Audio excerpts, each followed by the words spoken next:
our eternal existence, and that's what I'm coming to. In these three parables, here's the parable that says, listen to this. For the kingdom of heaven is as a man traveling into a far country.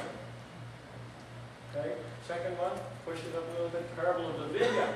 Here another parable. There was a certain householder which planted a vineyard, hedged it round about, digged the wine press, built a tower. Whoa, that's a lot of investment. Wants a return, don't you think?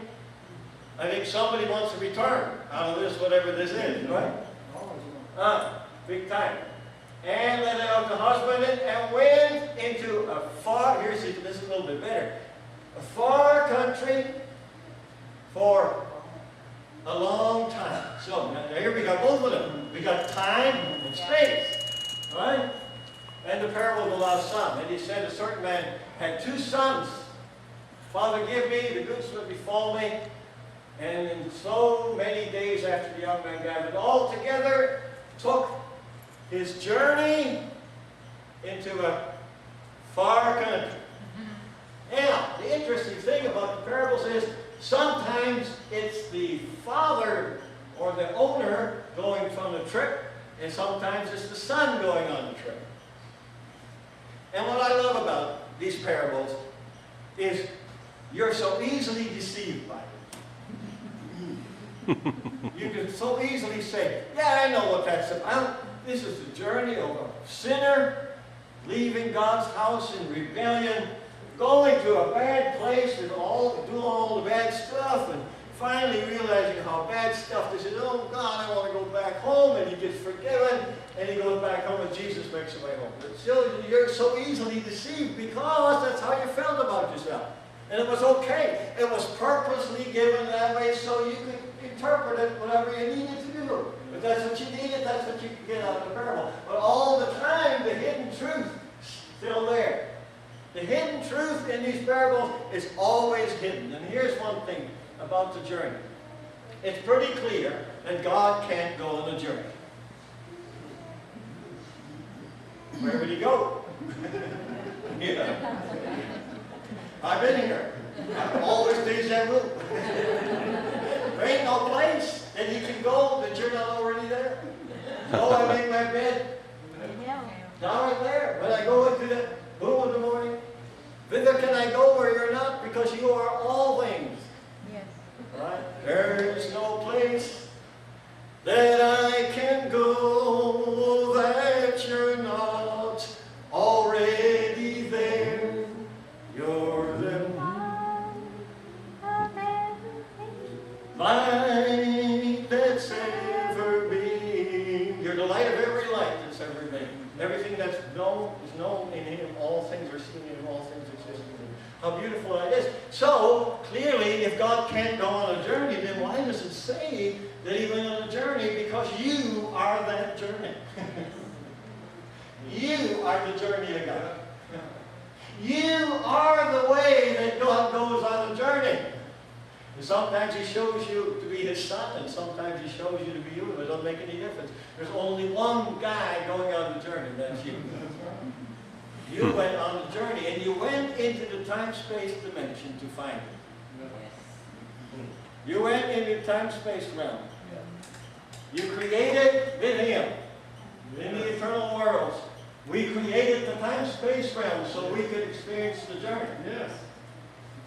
Time-space was created for the journey. Because only the journey is only possible in the illusion that we call time and space. And boy, that's been the hardest thing for us to get in our minds. We just don't want to hear that thought. I don't want to hear the thought that this is just an illusion.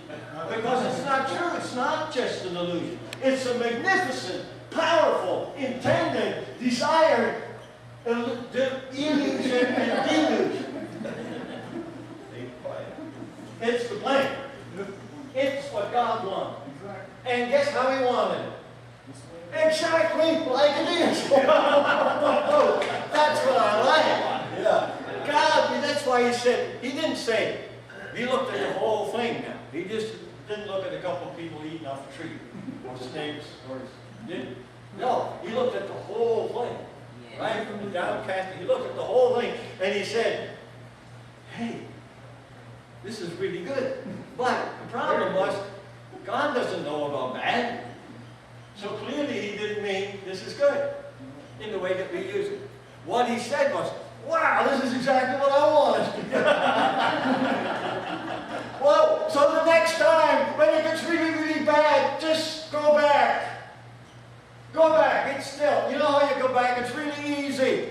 Contrary to what every good guru will tell you. And I love the gurus now, don't get me wrong. I love, you can name them, they're all available out there. Get them on the internet, get them in books. They have all good things to say, powerful things to say. Carolyn had this experience about a light tube inside of her body, and she felt herself folding herself into it. She told me about it, and I said, wow, this is really great stuff. So I picked up a book that Barbara gave me by Uncle Melchizedek, and he describes that tube. Says it's 2 inches in diameter, goes down the center of your body. Whoa, this is really good.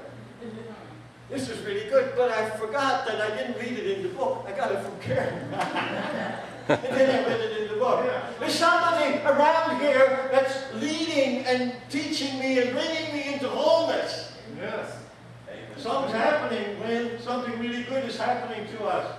And it's okay for you to reach for truth wherever you find, but remember, the only place you can ever find yourself is to go back to the first created thought that formed you.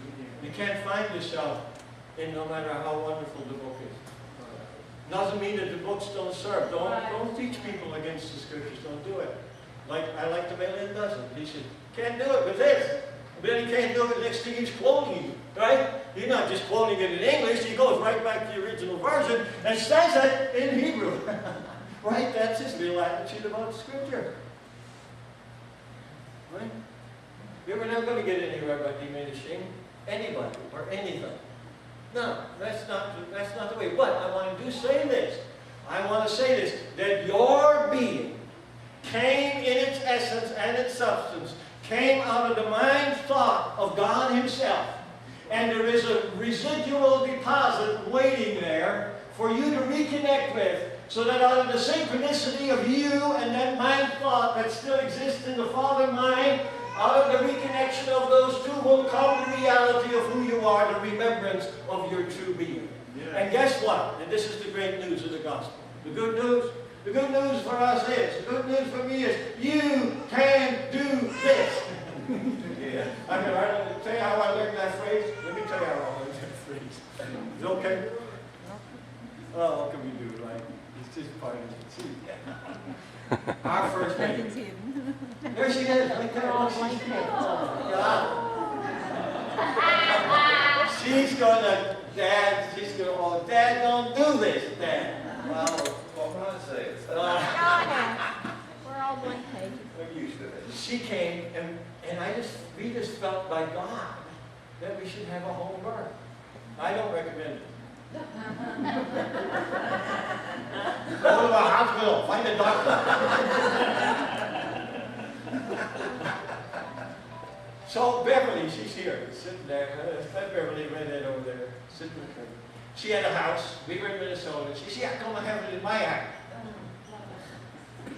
So we went to bed, and